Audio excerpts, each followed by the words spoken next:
একটা গান ছিল, চুরি ছাড়া কাজ নেই মন চুরি, শুনেছেন তো? হ্যাঁ, ছোটবেলায় কোমরও নাচিয়েছেন সৌগত রায়ের মতো। You don't wrestle with the pig because the pig likes it and you get dirty. একে অপরকে, ও বলছে ওকে দেখলে দিন খারাপ যায়, ও বলছে তার গায়ে গন্ধ, এ বলছে সুরের মতো, ও বলছে কুকুরের মাপে। দেখে নেবেন যেভাবে তৃণমূল পাথর কয়লা বালি চোর তিহার জেল খাটা অনুব্রত মণ্ডলকে বাঘের বাচ্চা বলছে, এ ওকে শুয়োরের বাচ্চা বলছে, আপনারা দেখে নেবেন। অ্যানিমাল বোর্ড থেকে মামলা হবে এদের এগেনস্টে, যে পশু পাখিদের অপমান করবার জন্য তৃণমূলকে ব্যান করা হোক ভারতবর্ষের থেকে। বনজ সম্পদের এরা ক্ষতি করছেন, বায়োলজিক্যাল যে ইকোসিস্টেম সেটাকে এরা ধ্বংস করে দিচ্ছেন। আমাদের সমাজে যেমন মানুষের ভূমিকা আছে, ঠিক তেমনই বিভিন্ন প্রাণীরও ভূমিকা আছে।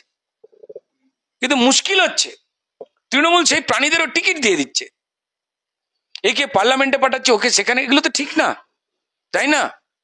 এবার আমার খুব চিন্তা হচ্ছে, আমার ফ্ল্যাটের ঠিক উল্টো দিকে ফ্ল্যাটেতেই জিমি বলে একজন ডগি আছে। সে বিভিন্ন সময় আমি দরজা থেকে বেরোলে আমার দিকে তাকায়। সে তো কাল আমার কাছে অ্যাপিল করবে যে তৃণমূলের কোন নেতার সঙ্গে পরিচয় করে দিন, আমিও ভোটে দাঁড়াবো। সুবর্টু হয়ে যদি কেউ নেতা হয়ে যেতে পারে, আমি কেন হব না? সত্যি মানুষের সব থেকে ঘনিষ্ঠ বন্ধু হিসেবে কুকুরদের প্রতি আমাদের একটা ভালোবাসা আছে। এবার মহামৈত্র হয়তো খুনটুন করে দেবেন না, সেই জন্য মুখ দিয়ে বলে ফেলেছেন কল্যাণবাবু। আর কল্যাণবাবুর সম্পর্কে বাকি যে কথাটা মহামৈত্র বলেছেন, ওনার দলের বাকিদের সম্পর্কেও বলেন। কিন্তু কল্যাণবাবুকে দেখে মনে হচ্ছে ওর ব্যাপারে বললেও আমায় কিছু করবে না, বাকিরা হলে খুন করে দিত। ওই জন্য দুজন দুজনের সম্বন্ধে প্রকাশ্যে বলছেন। অর্থাৎ এতর দ্বারা প্রমাণিত হয় যে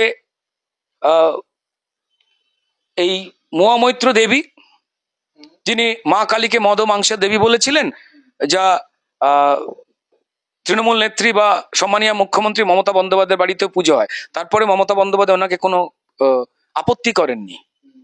হিন্দুদের ভাবাবেগে আঘাত দিয়েছেন, প্লাস সাংবাদিকদের বলেছিলেন 2 পয়সার সাংবাদিক। আপনি কাকে ছেড়ে কার কথা বলবেন? হ্যাঁ, তো এনার্জি ফেনার্জি সেক্স টেক্স এসব নিয়ে কি সব বলে ফেলেছিলেন। তো এগুলো করে আপনারা বলবেন যে পরিষ্কার এই সার্কাসটা ছাড়া পশ্চিমবঙ্গের মানুষের একটুও কোনো ডেভেলপমেন্ট হয়েছে? আপনি আরো ভালো পারবেন, চেষ্টা করুন। তো এই চুরি ছাড়া কাজ নেই। যখন কারুর জাতীয় অ্যানথাম নিজের দলের, ঠিক আছে, ওদের দলের যে জাতীয় অ্যানথামটা রয়েছে, তো এটাই ওদের গান। শিল্পী যেই আসুক না কেন, মাইক ধরে ওই গানটাই গাইবে। দেখুন কুণাল ঘোষের কি কি কারণে আনন্দ হয় এটা তো আমরা জানি না। আবার কেউ হয়তো কুণাল ঘোষকে 20 টাকা দিয়ে বলতে পারে প্যাঁকবার 20 দেবো। গোপন কেন? ওদের ওপন হলেও দেখবেন একই কথা, এই অমুকের বাচ্চা তমুকের বাচ্চা। এগুলো কি ওপন ভাষা না তো গোপন ভাষায়? কিন্তু প্রকাশ্যে একে অপর সম্বন্ধে বলেন। ওরা প্রকাশ্যে ডিস ডিস করে একে অপরকে গুলি করে দেয়। কোনো কিছু তো গোপন থাকছে না। তোরা যেই যাই হোক না কেন, কাজটা তো একটাই। একটা গান ছিল, চুরি ছাড়া কাজ নেই মন চুরি, শুনেছেন তো?